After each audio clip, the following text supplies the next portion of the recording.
Assalamualaikum warahmatullahi wabarakatuh. Bismillahirrahmanirrahim. Alhamdulillahirabbil alamin. Wa bihi nasta'in ala umurid dunya waddin.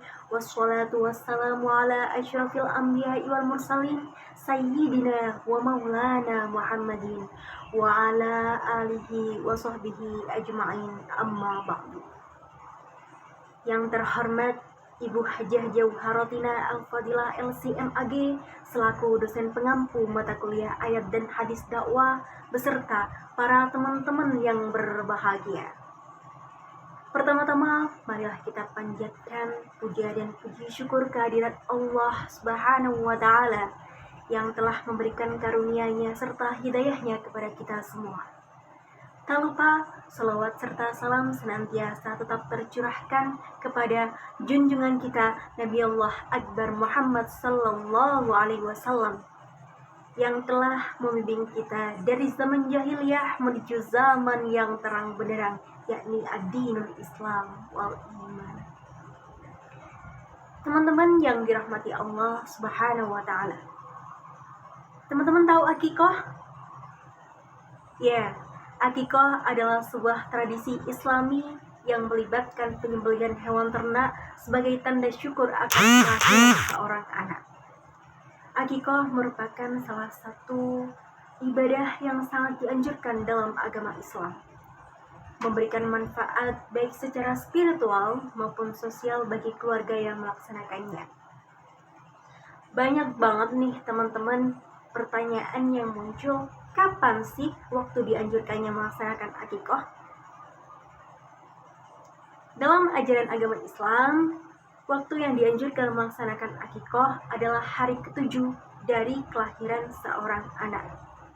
Dalam sebuah hadis, An Samurah bin Jundabin, anna Rasulullah sallallahu alaihi wasallam qala, kullu gulamin rahinatun bi aqiqatihi tutbahu anhu yawma sabihi wa yuhlaku wa yusamma, yang artinya dari Samurah bin Jundab, Rasulullah Sallallahu Alaihi Wasallam bersabda, setiap anak yang lahir tergadaikan dengan akikahnya, disembelihkan hewan ternak pada hari ke-7, kemudian dicukur rambutnya dan diberi nama. Hadis riwayat Abu Dawud. Dari hadis tersebut menjelaskan bahwa pentingnya akikah sebagai salah satu ibadah yang harus dilakukan pada anak yang baru lahir. Wah, akikah meliputi apa saja?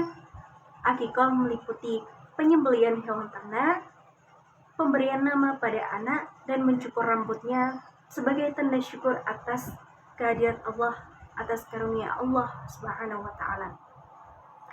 Teman-teman yang dirahmati Allah Subhanahu wa Ta'ala, kalau gak bisa hari ke-7, gimana dong?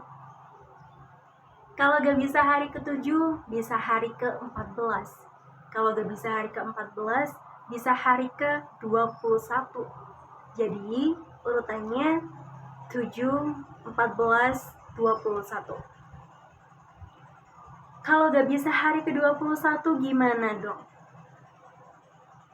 Ya gak perlu lihat kalender lagi lah ya. Mau sebulan, 2 bulan, setahun, 2 tahun, 3 tahun, 4 tahun, 5 tahun. Ini orang kok pelit amat sih? Allah tuh gak minta 100 juta. Allah cuman minta seekor kambing untuk anak perempuan, 2 ekor kambing untuk anak laki-laki. Seekor kambing 2,5 juta. 2 ekor kambing cuman 5 juta. Tapi la yukallifullahu nafsan illa wus'aha. Allah tidak akan membebani hambanya di atas kemampuannya. Duh mas, uang habis gak bisa buat akikah. Ya jangan memberatkan diri. Kalau ada rezeki, silahkan akikah.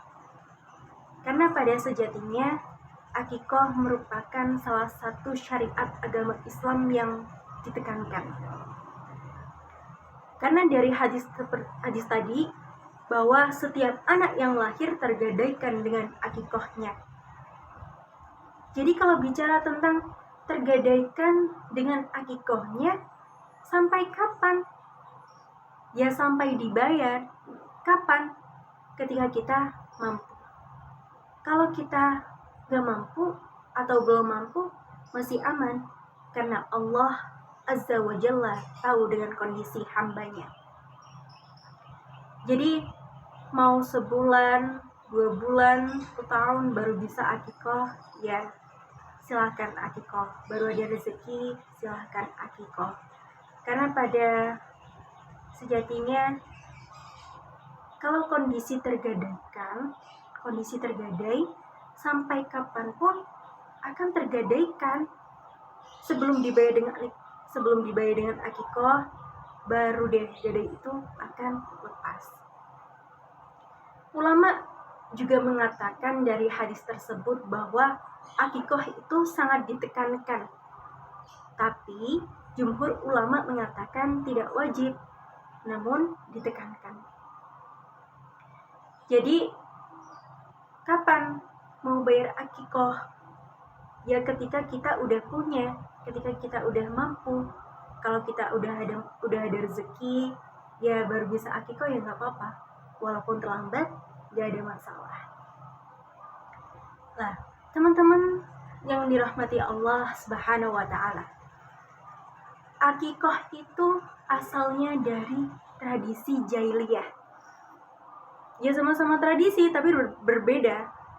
Pada zaman Nabi SAW, ketika ada anak lahir, kemudian disembelihkan hewan ternak untuknya, lalu hewan itu disembelih, tapi darahnya yang dioles-oles.